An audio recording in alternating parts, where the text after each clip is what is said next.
Bien, levanta. Se le queda mirando Moisés a Dios y le dice: Señor, me ha criticado, pero es mi hermana. Ahora, de verdad, perdóneme, es que es tremendo, es mi hermana. Y le dice Dios: Moisés, el que está hablando mal de ti, está hablando mal de mí. Y el que está hablando bien de ti, está hablando bien de mí. Se les queda mirando y dice a todos los profetas que hablen adelante en sueños y quizá en visiones, pero a este no, a este le hablaré cara a cara y no por figuras, porque ha sido fiel en toda mi casa. Dios solo habla con los fieles de su casa. ¡Apréndele fuerte al Señor!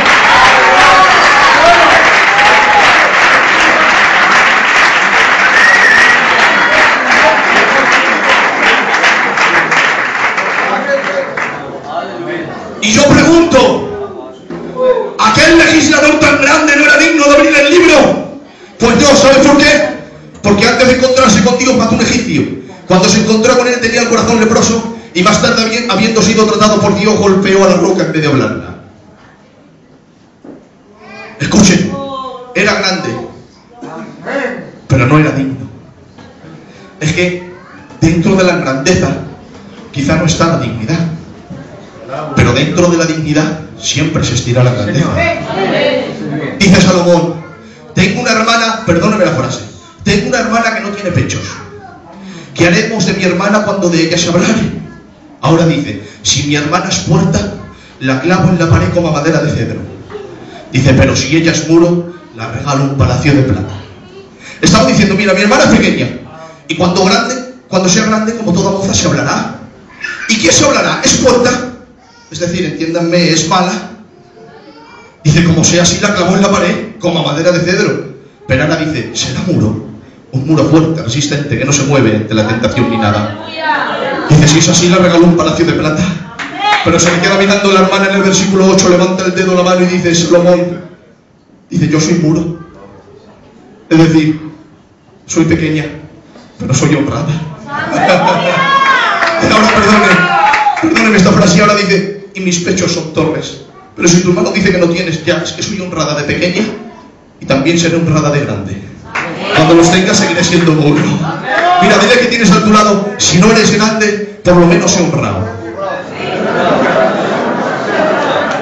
Y ahora dile esto, dile: si no eres brillante, dice, por lo menos sé auténtico.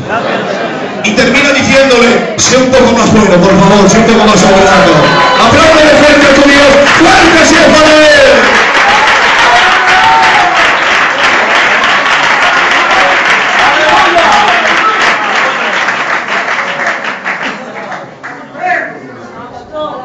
Era grande, pero no era digno. Podemos hablar de Abraham, podemos hablar de Moisés, podemos hablar de Sansón, podemos hablar de David, que se convirtió en el paje de armas, yerno del rey, el dulce cantor de Israel. Pero una vez se quedó en la casa en vez de salir a la guerra, y ese fue su desastre. Es que cuando uno está en guerra, no debe de estar en casa. Y claro, esto me lo imagino yo. Se subió a la terraza, pasó un pájaro, cogió la onda, le tiró al pájaro, y dice la Biblia de Dios, habla hoy, que al filisteo le dio entre ceja y ceja, al más puro estilo del oeste. Pero qué raro, con este pájaro falló. Rompió una ventana y detrás de la ventana estaba una mujer bañándose. Y miró lo que no tenía que haber mirado, cogió lo que no tenía que haber cogido e hizo lo que no debía de haber hecho. Y dice la Biblia: y esto desagradó a ojos de Jehová. Era el hombre conforme al corazón de Dios, pero por quedarse en casa más tarde quebrantó el corazón de Dios por su pecado. Era grande, pero tampoco era digno. De Abraham, de Isaac, de Jacob, de los patriarcas, de los soñadores, de los hombres grandes, de los hombres de oración, de los hombres de Dios, podemos hablar, y ninguno era digno de abrir el libro. Ahora ustedes comprenden a Juan, que en su raza judía había gente muy santa, pero cuando el ángel le dice: lo siento, mira, tienes genealogía, pero no hay ninguno santo para abrir el libro. El ángel dijo: ¿quién es digno de abrir el libro y desatar sus sellos? Pero cuando miró la dignidad que tenía el libro por la mano del que estaba sentado en el trono, y cuando vio el pecado del hombre, dijo: no hay nadie digno de abrirlo. Y ahora dice: ni siquiera de mirarlo. Antes he dicho de desatarlo, pero veo tanto pecado que que ni siquiera de mirarlo. Y es que eso es lo que ha hecho el pecado. El pecado ha manchado a grandes y el pecado ha manchado a pequeños. El pecado ha manchado a pobres y el pecado ha manchado a ricos. El pecado ha manchado a gordos y el pecado ha manchado a flacos. ¿Cuántas familias ha dividido el pecado? ¿Cuántas naciones se han levantado en guerra por el pecado? ¿Cuántos hombres, hermanos, han perdido la alegría de los ojos por causa del pecado? ¿Cuántos hombres de Dios hoy no tienen nada en la mano por causa del pecado? Y ahora Juan por el pecado sale llorando. La primera vez que vemos un hombre de Dios llamado a orar en el huerto, por causa del pecado sale llorando. Jehová me tira del huerto, Jehová me tira del huerto. Pero vemos al último hombre de Dios en la Biblia, llamado Juan, que no está en el huerto, está en el cielo. Pero cuánto poder no tiene el pecado, que mirando a Dios en su santidad lo recuerda y sigue llorando, y sigue llorando. Maldito pecado, negro pecado, que ha hecho de llorar a todos. Yo digo, ¿cuántas veces te ha hecho de llorar el pecado? Yo así me he metido en la habitación por haber pecado. Perdóname, Señor, no está bien lo que le he dicho al hermano, y he salido llorando. ¿A cuántos de aquí el pecado le ha hecho llorar? Pero no se alarme, no se alarme. A todos les ha hecho llorar. Abraham lloró sobre el cuerpo de Sara, Israel lloró por la esclavitud de Egipto, Moisés lloró por el pecado de María, Josué lloró por la derrota de Israel, Noemi lloró al salir de Moab, Ana lloró a causa de su esterilidad, Samuel lloró por el fracaso de Saúl, David lloró por su propio pecado, David lloró por el pecado de su hijo rebelde, los judíos lloraron por la última Babilonia, Ezequías lloró contra las amenazas de Jerusalén, Daniel lloró por el pecado de Israel, Nehemías lloró por la muralla derribada, Mardoqueo lloró por los planes asesinos de Amán. En Mateo vemos una madre llorando por su hijo enfermo, un padre llorando por su hijo endemoniado, dos hermanas llorando por su hermano fallecido. El Salvador lloró en Jerusalén, en el Getsemaní y en el Calvario. Eso es lo que ha hecho el pecado, ha hecho un mar de lágrimas humanas. Pero mientras Juan está llorando porque el pecado mancha a todos, el ángel, que es fuerte, símbolo de la juventud, no se ha dado cuenta que ahí hay uno que no lo ha manchado. Pero ahí está el anciano que lo ha buscado, no se ha movido, en la voz de la experiencia sale corriendo y le dice: Juan, Juanito, no llores. Y dice: ¿cómo que no llores? Si el pecado ha manchado todo. Y dice: no, que haya uno que no, y que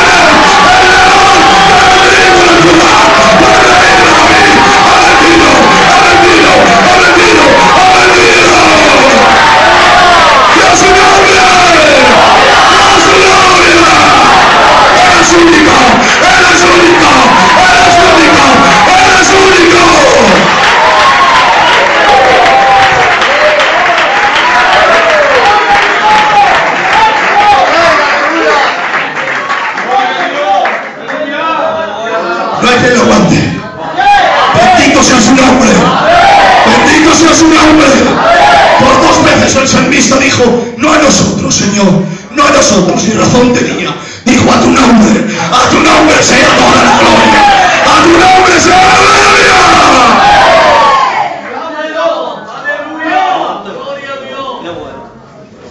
Con nosotros sí pudo, la verdad, pero con él no. Dice: el príncipe de este mundo, refiriéndose a Satanás, viene a mí. Pero ahora dicen: pero nada ha puesto en mí. Es decir, estaba diciendo: el príncipe de este mundo viene. Y ahora declaraba: pero yo estoy limpio. Mira, cuando uno está limpio no teme el diablo, ¿verdad? Cuando uno está limpio, le dice: mira que hay un poseído, ¿dónde está el loco? Porque sabe que está limpio. Está limpio, está limpio.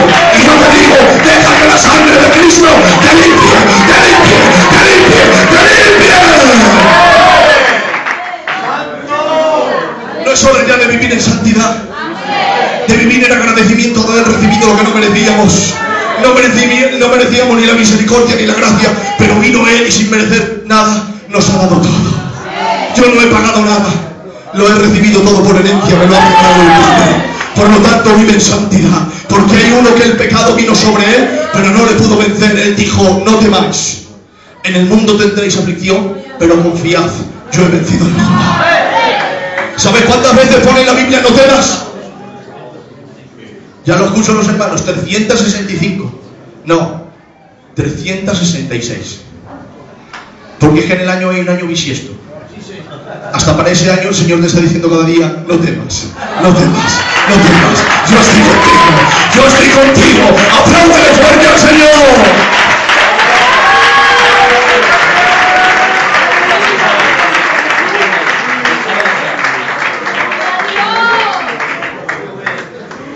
¿Me permiten que ahora vaya a vuestras vidas?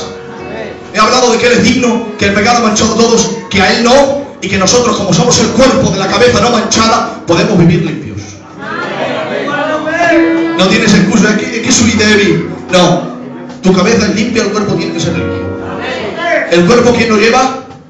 La cabeza. Si la cabeza es limpia, el cuerpo es limpio. Pero ahora escuche, Juan, ¿sabe cómo estaba? Juan estaba de rodillas llorando. Pero vino el anciano y le dijo: Juan, cesa de llorar. Y ahora dice: el león de la tribu de Judá vencido. Y ahora dice: me volví para verlo. ¿Sabes dónde estaba el león?